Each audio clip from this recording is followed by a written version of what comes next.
ప్రజలను మభ్యపెట్టి అమలు కాని హామీలను ఇచ్చి కాంగ్రెస్ ప్రభుత్వం గద్దెనెక్కిందని ఆరోపించారు బీజేపీ నాయకులు.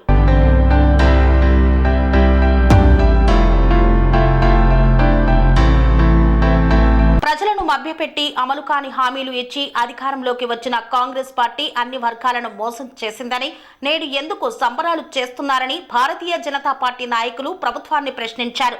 మెదక్ జిల్లా రామాయంపేట మండల కేంద్రంలో బీజేపీ జిల్లా అధ్యక్షులు గడ్డం శ్రీనివాస్, నియోజకవర్గ ఇన్ఛార్జ్ పంజా విజయ్ కుమార్ మీడియా సమావేశాన్ని నిర్వహించారు. 6 గ్యారంటీ పథకాల పేరుతో కాంగ్రెస్ ప్రభుత్వం మోసం చేసిందని, మైనంపల్లి సోషల్ సర్వీసెస్ పేరుతో నియోజకవర్గ ప్రజలను ఎమ్మెల్యే రోహిత్ రావు మోసం చేశారని బీజేపీ నాయకులు ఛార్జ్ షీట్ విడుదల చేశారు. 6 గ్యారంటీ పథకాలు ఎక్కడ అమలు చేస్తున్నారని ప్రశ్నించారు. మైనంపల్లి సోషల్ సర్వీసెస్ ద్వారా నియోజకవర్గానికి నిధులు తీసుకువస్తానన్న ఎమ్మెల్యే ఒక్క రూపాయి కూడా తీసుకురాలేదని విమర్శించారు.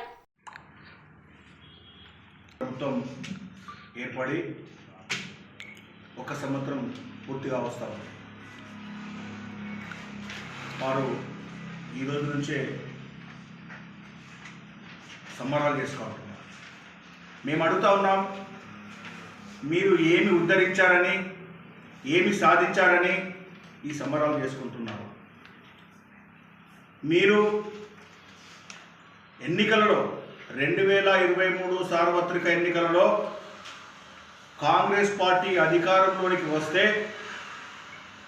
6 గ్యారంటీలు 66 హామీలు ఇచ్చి ప్రజల ఓట్లు దండుకొని అధికారంలోనికి వచ్చారు. ఈ సంవత్సరంలో మీరు ఇచ్చిన గ్యారంటీలను, మీరు ఇచ్చినటువంటి హామీలను ఈరోజు తెలంగాణ రాష్ట్ర వ్యాప్తంగా అన్ని నియోజకవర్గాలలో ఛార్జ్ షీట్ వేస్తూ ఉన్నాం. ఒకవైపు రాష్ట్ర పార్టీ నుంచి రాష్ట్రంలో కాంగ్రెస్ మేనిఫెస్టో గురించి, ఇంకొక వైపు నియోజకవర్గాల వారిగా ఈ మెదక్ నియోజకవర్గంలో మైనంపల్లి రోహిత్ రావు గారు ఎన్నికల సందర్భంలో ఇచ్చినటువంటి హామీలను మేము గుర్తు చేస్తూ ఉన్నాం. మీరు విస్మరించారు, మీరు ఇచ్చినటువంటి హామీలను పక్కకు పెట్టారు, మీరు పదవులను కాపాడుకోవడానికి ప్రాకులాడుతూ ఉన్నారు. మరి మెదక్ నియోజకవర్గ ప్రజలకు, అదేవిధంగా మన రాష్ట్ర ప్రజలకు మీరు ఇచ్చినటువంటి హామీలను నెరవేర్చాలని చెప్పేసి మేము ఈరోజు మీ పైన ఒక ఛార్జ్ షీటు మేము రిలీజ్ చేస్తూ ఉన్నాం. మేము కొడంగల్లో 10 ఎకరాల భూమి అడగడం లేదు. అశోకాలో ఒక 100 గజాలు మేము అడగడం లేదు.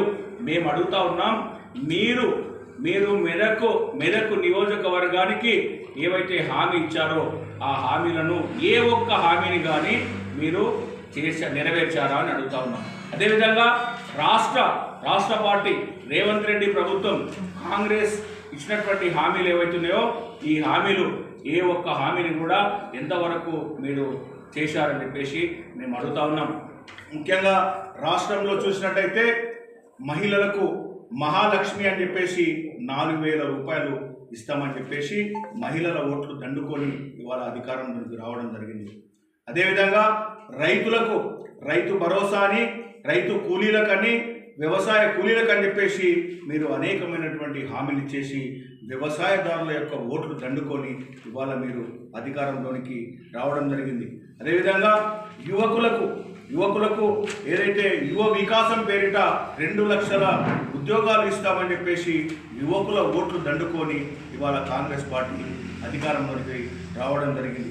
అదేవిధంగా ఇల్లు లేని నిరుపేదలకు అందరికీ 5 లక్షల రూపాయలతోటి ఇందిరమ్మ ఇల్లు కట్టిస్తానని చెప్పేసి ఇల్లు లేని నిరుపేదల ఓట్లు దండుకొని ఇవాళ మీరు అధికారంలోనికి రావడం జరిగింది. అదేవిధంగా వృద్ధులకు చేయూతనిస్తామని చెప్పేసి మరి పింఛన్లు కూడా పెంచుతామని చెప్పేసి వృద్ధుల ఓట్లు దండుకొని ఇవాళ మీరు అధికారంలోనికి వచ్చి సంవత్సరం పూర్తవుతా ఉన్నది. మరి ఈ సంవత్సరం పూర్తయిన సందర్భంగా మీరు ఇచ్చినటువంటి ఈ హామీలను మేము గుర్తు చేస్తూ ఉన్నాం, డిమాండ్ చేస్తూ ఉన్నాం. మీరు ఇచ్చినటువంటి హామీలను నెరవేర్చేటంత వరకు కూడా మిమ్మల్ని వదిలిపెట్టమని చెప్పేసి మేము ఈ పత్రికాముఖంగా చెప్తా ఉన్నాం. మరి ఒక్కసారి మేము పోరాటం చేసినప్పటికీ ఈరోజు జిల్లాలో హాస్పిటల్ వ్యవస్థ గురించి కానీ, మెడికల్ కాలేజ్ గురించి కానీ, రెవెన్యూ డివిజన్ గురించి కానీ ఈరోజు బీజేపీ తరఫున మేము నిరంతరం పోరాటం చేసినాం. దానివల్ల భయపడి ఆ రోజు ఆ బీఆర్ఎస్ ప్రభుత్వము ఏదైతే రెవెన్యూ డివిజన్ ప్రకటించిందో, ఏ రోజైతే మెడికల్ కాలేజ్ గురించి శంకుస్థాపన చేసిందో వాటన్నిటినీ ఈరోజు మేము తెచ్చుకున్నామని చెప్పి, మేము చేయబట్టే వచ్చినాయని చెప్పి పేరు చెప్పుకోవడమే తప్ప ఈ ఎమ్మెల్యేకు ఏం చేత కావట్లేదని చెప్పి ఈ సందర్భంగా తెలియజేస్తున్నాం. ముఖ్యంగా చెప్పుకుంటూ పోతే సిఎస్ఆర్ నిధులతో మేము రాష్ట్రంలోనే కాదు దేశంలో ఉన్నటువంటి సంపద తీసుకుని వచ్చి మెదకు కాన్స్టిట్యున్సీని ఒక అద్భుతమైనటువంటి రూపురేఖలు మారుస్తామని చెప్పి గతంలో ఎన్నోసార్లు చెప్పడం జరిగింది. అదేవిధంగా నిజాంపేటకు వచ్చినప్పుడు నిజాంపేటలో ఒక వాగ్దానం చేసిండ్రు. పత్రికా మిత్రుల ముందే అది రికార్డెడ్ వాయిస్ కూడా ఉంది, వీడియోస్ కూడా ఉన్నాయి. ఆసియాలోనే ఎక్కడ లేని విధంగా నిజాంపేట మండల కేంద్రంలో ఒక బస్ సెంటర్ కడతాము, దాన్ని అత్యాధునిక సౌకర్యాలతో కడతాము, దాని మీద మనకు సూర్యకాంతితో కరెక్ట్ జనరేట్ చేసేసి ఈ విధంగా పలకలు పెడతాము, దాన్ని ఏసీ ఉంటుంది, దీన్ని ఆసియాలోనే అద్భుతమైనటువంటి బస్ షెల్టర్గా మేము నిర్మిస్తామని చెప్పి ప్రగల్భాలు పలికారు. ఈరోజుకి ఇప్పటికి సంవత్సరం అవుతుంది. మరి నీ అత్యాధునితమైనటువంటి నీ బస్ షెల్టర్ ఎండిపోయిందని చెప్పి ఈ సందర్భంగా అడుగుతున్నాం. అదేవిధంగా విద్యకు పెద్దపీట వేస్తామని అన్నాం. ఎక్కడ మీ సిఎస్ఆర్ నిధులు ఎక్కడొచ్చినాయి? ఏ స్కూళ్ళలో ఇప్పటికీ ఇంకా టాయిలెట్స్ ప్రాబ్లం అక్కడే ఉన్నది. స్కూళ్ళలో పిల్లలకు వసతులు లేక ఫుడ్ పాయిజన్ అయ్యి ఎంతోమంది ఈరోజు ఇబ్బంది పడుతున్నటువంటి పరిస్థితి ఉన్నది. మరి ఎక్కడ పోయినాయి నువ్వు ఇచ్చిన మాటలు అని చెప్పి సందర్భంగా అడుగుతున్నాం. అదేవిధంగా గతంలో ఏదైతే హరీష్ రావు గారు ఇక్కడ మినిస్టర్గా ఉన్నప్పుడు మెదక్లో ఉన్నటువంటి ఆఫీసులన్నీ మనకు సిద్దిపేట తరలించుకుపోయినరు. ఆ తరలించుకుపోయిన ఆఫీసులన్నింటినీ సంవత్సరం తిరగకుండానే మనకు మెదక్ తీసుకొస్తానని చెప్పి వాగ్దానం చేయడం జరిగింది. ఇప్పటి వరకు ఒక్క ఆఫీస్ అన్న నువ్వు తీసుకురాగలిగినావా అని చెప్పి సందర్భంగా మేము ప్రశ్నిస్తున్నాం. అదేవిధంగా తీసుకున్నట్టయితే మరి మీరు హామీ ఇచ్చినటువంటి మెదక్ హాస్పిటల్ ఎక్కడ పోయింది? ఎందుకు ఈ రోజు వరకు మరి దాన్ని ముందుకు తీసుకుపోతలేరు అని చెప్పి అదేవిధంగా నేను చూసుకుంటూ పోయినట్టుంటే అనేకమైనటువంటి సమస్యలు ఉన్నాయి. దాన్ని మా జిల్లా రథసారథి గడ్డం సీనన్న గారు, అదేవిధంగా ముఖ్యంగా చెప్పాలనుకుంటే ఈరోజు 6 గ్యారంటీలతో రైతులను మోసం చేస్తున్నారు. ఈరోజు రుణమాఫీ 2 లక్షల రుణమాఫీ అని చెప్పేసి ఇప్పటికీ మళ్ళీ కంప్లీట్ అయింది వాళ్ళే చెప్తున్నారు. మళ్ళీ నెక్స్ట్ విడత రిజల్ట్ చేస్తామని వాళ్ళే చెప్తున్నారు. అంటే ఈ ప్రభుత్వానికి ఒక క్లారిటీ లేదు. వాళ్ళు చేస్తున్నటువంటి విధానం మీద కానీ వాళ్ళు చేస్తున్నటువంటి వ్యవస్థ మీద కానీ ఒక క్లారిటీ లేదని చెప్పి ఈ సందర్భంగా ప్రతి ఒక్కరికి కూడా అర్థమవుతుంది. అదేవిధంగా అనేకమైనటువంటి హామీలను ఇంకా చేస్తాం అని చెప్పి చెప్తున్నారు. తదుపరి క్లుప్తంగా మనకు వివరిస్తూ మన జిల్లా అధ్యక్షులు గారు దానికి తదుపరి మీకు ఎక్స్ప్లెయిన్ చేస్తారని చెప్పి ఈ సందర్భంగా తెలియజేస్తున్నాను. జై హింద్, జై భారత్ మాతాకి. ఈరోజు ముందుగా పత్రికా మిత్రులకు నమస్కారం. ఈరోజు రామాయంపేట్ మున్సిపాలిటీ కేంద్రంగా భారతీయ జనతా పార్టీ ముఖ్యంగా కాంగ్రెస్ ప్రభుత్వం 1 సంవత్సరం పూర్తి చేసుకున్నప్పటికీ 6 గ్యారెంటీల పేరుతో రాష్ట్ర ప్రజలను మోసం చేసి గద్దెనెక్కినటువంటి ఈ కాంగ్రెస్ ప్రభుత్వం ఈరోజు గతంలో ఇచ్చినటువంటి వాగ్దానాలను గ్యారంటీలను మరిచి ప్రజలను మోసం చేస్తుంది. కాబట్టి అదేవిధంగా మన స్థానిక ఎమ్మెల్యే మైనంపల్లి రోహిత్ గత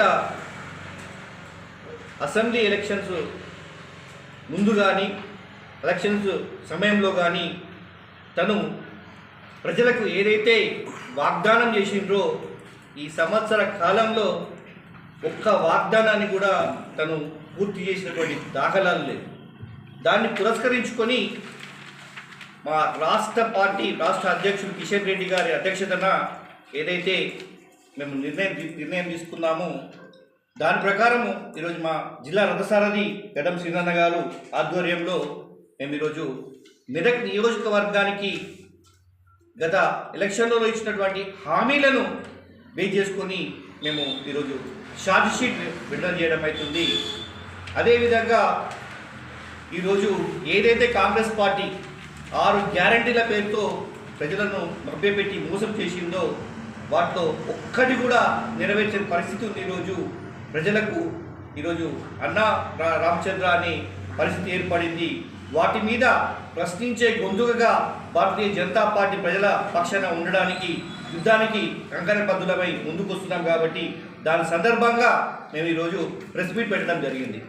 ముఖ్యంగా ఈరోజు ఛార్జ్షీట్ ప్రస్తావన తీసుకున్నట్టయితే గతంలో మైనంపల్లి హనుమంతరావు గారు ఈ కాన్స్టిట్యున్సీకి ఒక MSSO Mynampally social service organisation పేరుతో నేను ఎక్కడా జబ్బులు వచ్చినా రాకపోయినా నా సొంత నిధులతో CSR నిధులతో రాష్ట్రంలోనే ఉత్తమమైనటువంటి కాన్స్టిట్యున్సీ తయారు చేస్తానని చెప్పి రావడం జరిగింది.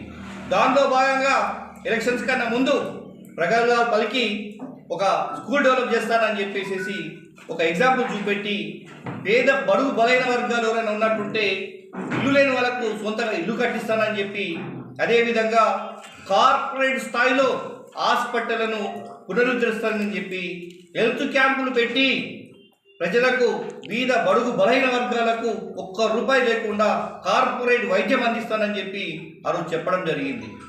ఈరోజు చూసుకున్నట్టుంటే రామాయంపేటలో ముఖ్యంగా గత ప్రభుత్వం ఈ రామాయంపేటను ముసిబూసి మారడిగా చేసి మోసం చేసినప్పటికీ 10 సంవత్సరాల విముక్తి తర్వాత టీఆర్ఎస్ విముక్తి తర్వాత ఈ ప్రభుత్వం వచ్చిన తర్వాత ప్రజలకేమైనా మేలు జరుగుతుందేమో అన్న దాంతో చూస్తున్నట్టయితే ఒక పేరు మాత్రమే మారింది, CHC నుంచి PSC నుంచి CSC. కానీ ఈ రోజుకి కూడా స్థానిక ఎమ్మెల్యే నిర్లక్ష్యంతో ప్రభుత్వం మీద ఎలాంటి ప్రెజర్ పెట్టకపోవడం వల్ల మనకు ఉమ్మడి మెదక్కు ఈరోజు మళ్ళా ఒక హెల్త్ మినిస్టర్ అయినప్పటికీ, దామోదర్ రాజనరసింహ హెల్త్ మినిస్టర్ అయినప్పటికీ మన వైద్యం అందరి ద్రాక్షగానే మిగిలిపోతుంది పేద ప్రజలకు అని చెప్పి ఈ సందర్భంగా తెలియజేయడం జరుగుతుంది. అయితే గతంలో బీఆర్ఎస్ పార్టీ 9 సంవత్సరాల పరిపాలనలో వాళ్ళు ఏ విధంగా హామీలు ఇచ్చారు, ఏ విధంగా మోసం చేశారు, ఇప్పుడు కాంగ్రెస్ పార్టీ ఏ విధంగా హామీ ఇచ్చింది, ఏ విధంగా మోసం చేస్తుందని చెప్పేసి ఒక్కసారి బేరీజు చేసుకున్నట్టయితే మరి అప్పుడు వాళ్ళు కాళేశ్వరం పేరిట దండుకోవడం జరిగింది. ఇప్పుడు ఈరోజు మూసీ పేరిట కాంగ్రెస్ వాళ్ళు దండుకుంటా ఉన్నారు. మరి కాంట్రాక్టులు వాళ్ళకు సంబంధించినటువంటి వ్యక్తులకు కమిషన్లకు గురించి మరి రాష్ట్ర ఖజానాను అంతా కూడా మరి ఖాళీ చేస్తూ ఉన్నారు, డ్యూటీ చేస్తూ ఉన్నారు. అప్పుడు 12 మంది కాంగ్రెస్ ఎమ్మెల్యేలను బీఆర్ఎస్లో చేర్చుకున్నారు. ఇప్పుడు బీఆర్ఎస్ 10 మంది ఎమ్మెల్యేలను కాంగ్రెస్లో చేర్చుకున్నారు. మరి ఏడాదిలోనే 80,000 కోట్ల రూపాయలు అప్పు చేసినటువంటి ఘనత ఈ రేవంత్ రెడ్డి ప్రభుత్వానికి ఉన్నదని చెప్పేసి మేము తెలియజేస్తూ ఉన్నాం. అప్పుడు ధరణి పేరుతో 10 లక్షల మంది రైతులకు మరి మోసం చేసిండ్రు. ఈరోజు హైడ్రా పేరుతో మరి రైతులను మోసం చేస్తూ ఉన్నారు. మరి ఆడబిడ్డలకు జీరో వడ్డని చెప్పేసి అప్పుడు బీఆర్ఎస్ ప్రభుత్వం మోసం చేసింది. ఇవాళ ఆడబిడ్డలకు 1,00,000 రూపాయలతో పాటు తులం బంగారం ఇస్తామని చెప్పేసి ఈ కాంగ్రెస్ పార్టీ మోసం చేస్తూ ఉన్నది. రాష్ట్ర వ్యాప్తంగా రేవంత్ రెడ్డి ప్రభుత్వం రాష్ట్ర ప్రజలను మోసం చేస్తూ ఉన్నది, దగా చేస్తూ ఉన్నది. మరి ముఖ్యంగా ఇందాక పంజ విజయ్ గారు చెప్పినట్టు మైనంపల్లి రోహిత్ రావు గారు ఈ నియోజకవర్గ ఎలక్షన్స్ సందర్భంగా ఈ నియోజకవర్గాన్ని మరి ఏదో దిద్దుతా తీస్తా అని చెప్పేసి ప్రజల ఓట్లు ఈ నియోజకవర్గం నుంచి దండుకొని స్థానిక ఎమ్మెల్యే గెలవడం జరిగింది. మేము అడుగుతా ఉన్నాం, అయ్యా రోహిత్ రావు, NSF షుగర్ ఫ్యాక్టరీని పునరుద్ధరణ చేస్తానని చెప్పినటువంటి నీ మాట ఎక్కడ వరకు జరిగింది అని చెప్పేసి మేము అడుగుతా ఉన్నాం. 7 పాయలకు వాళ్ళు 100 కోట్లు 1000 కోట్లు అని చెప్పేసి కొబ్బరికాయలు, శిలాఫలకాలు, శంకుస్థాపనలు చేసిన బీఆర్ఎస్ పార్టీ. మరి నువ్వు కూడా అభివృద్ధి చేస్తానని చెప్పినటువంటి 7 పాయలలో ఒక్క 100 రూపాయల అభివృద్ధి అయినా నువ్వు చేశావని చెప్పేసి మేము అడుగుతా ఉన్నాం. మెదక్ పట్టణంలో, మెదక్ జిల్లా కేంద్రంలో, మెదక్ నియోజకవర్గ కేంద్రంలో ఒక ట్రాఫిక్ పోలీస్ స్టేషన్ కూడా ఏర్పాటు చేస్తామని చెప్పేసి ఎన్నికల్లో ఇచ్చినటువంటి హామీ ఏమైందని చెప్పేసి అడుగుతా ఉన్నాం. మెదక్లో అదేవిధంగా పీజీ కాలేజ్ ఏర్పాటు ఎంతవరకు జరిగింది, నియోజకవర్గంలో ఉన్నటువంటి రహదారుల యొక్క అభివృద్ధి ఏమైందని చెప్పేసి మేము అడుగుతా ఉన్నాం. మరి అప్పుడు హరీష్ రావు సిద్దిపేటకు తరలించినటువంటి ఏవైతే ప్రభుత్వ కార్యాలయాలు ఉన్నాయో మరి ఎంతవరకు వచ్చినాయి అని చెప్పేసి మేము అడుగుతా ఉన్నాం. అదేవిధంగా మెదక్ ప్రాంతం చార్మినార్ జోన్లో కలుపుతాం, చార్మినార్ జోన్లో కలిపితే ఇక్కడ ఉన్నటువంటి యువకులకు ఉద్యోగ అవకాశాలు బాగుంటాయి, మెండుగా ఉంటాయి, హైదరాబాద్లో కలుస్తారని చెప్పేసి హామీ ఇచ్చి మరి ఈరోజు ఆ జోన్ విషయము ఎందుకు మర్చిపోయారని చెప్పేసి మేము అడుగుతా ఉన్నాం. మరి ఇక్కడ స్థానికంగా రామాయంపేటలో ఉన్నటువంటి 50 పడకల హాస్పిటల్లో అక్కడ ఏం జరిగింది? వైద్యులు లేరు, ఖాళీ కుర్చీలు, రోగులు మాత్రం ఉన్నారు. వైద్యుల నిమిత్తం వైద్యుల యొక్క మరి ఎందుకు మీరు జాయిన్ చేసుకోవట్లేదని చెప్పేసి మేము అడుగుతా ఉన్నాం. అదేవిధంగా సబ్ కోర్టు విషయం కావచ్చు, రామాయంపేట రెవెన్యూ డివిజన్లు కూడా కుర్చీలు టేబుల్ మాత్రమే ఉన్నాయి. ఏ ఒక్క ఎంప్లాయీని కూడా మీరు ఇప్పటి వరకు కూడా మరి నియమించకపోవడం ఇది బాధాకరమైనటువంటి విషయం. ఈ విధంగా చెబుతూ పోతుంటే ఈ నియోజకవర్గంలో కానీ రాష్ట్రంలో కానీ మరి అనేకమైనటువంటి హామీలు ఇచ్చి గద్దెలోకి ఎక్కినటువంటి ఈ కాంగ్రెస్ ప్రభుత్వం ఈ మేరకు ఎమ్మెల్యే మైనంపల్లి రోహిత్ రావు గారి మీద మేము ఛార్జ్షీట్ వేస్తూ ఉన్నాము. తప్పకుండా ప్రజల్లోకి తీసుకెళ్తాము. ప్రజలకు ఇచ్చినటువంటి హామీలను నెరవేర్చేంత వరకు కూడా భారతీయ జనతా పార్టీ ఉద్యమ కార్యాచరణ రూపొందించుకుంటుంది. మరి ఇందులో భాగంగా ఈరోజు మొట్టమొదట ఈ రామాయంపేటలో ఈ ఛార్జ్షీట్ వేస్తూ ఉన్నాం.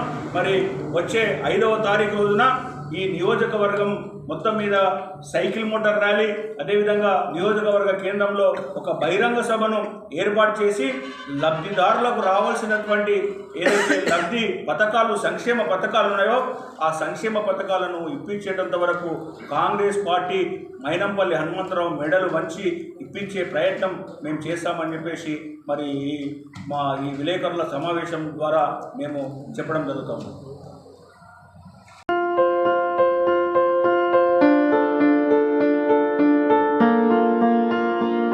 సంస్కృతి, సంప్రదాయం, ప్రేమ, ఆప్యాయత, రాజసం ఉట్టిపడే వేడుకలకు అనువైన ప్రదేశం MLN కన్వెన్షన్ హాల్. కని విని ఎరుగని రీతిలో జరిగే మీ ఇంటి కళ్యాణ వైభోగానికి అందమైన కళ్యాణ వేదిక MLN convention hall. MLN convention hall ప్రత్యేకతలు: సువిశాలమైన wedding halls, centralised AC, banquet hall మరియు విశాలమైన డైనింగ్ హాల్. వధువరుల కోసం ప్రత్యేక AC మరియు నాన్ AC గదులు. నక్షత్రాల వెలుగులో పచ్చని పచ్చికపై పార్టీల కోసం అనువైన గార్డెన్. MLN కన్వెన్షన్ లో CCTV పర్యవేక్షణతో పూర్తి భద్రత. ఎక్స్పీరియన్స్ అండ్ ప్రొఫెషనల్ వర్కర్స్ గల అన్నపూర్ణ గ్రూప్ వారి సేవలు. 2000 వాహనాలు పార్కు చేసేందుకు సువిశాల పార్కింగ్ సౌకర్యం. మీ ఇంట జరిగే అన్ని శుభకార్యాలకు, పెళ్లి, reception, engagement, birthdays, get together, corporate events, ఏ ఇతర శుభకార్యాలకైనా అందమైన వేదిక MLN కన్వెన్షన్ హాల్. బుకింగ్ కోసం సంప్రదించండి 7550438888 మరియు 7550428888. మా అడ్రస్ చీర్యాల లక్ష్మీ నరసింహస్వామి దేవాలయం ప్రక్కన, near outer ring road, Keesara junction, Cheeryal గ్రామం, మేడ్చల్ జిల్లా.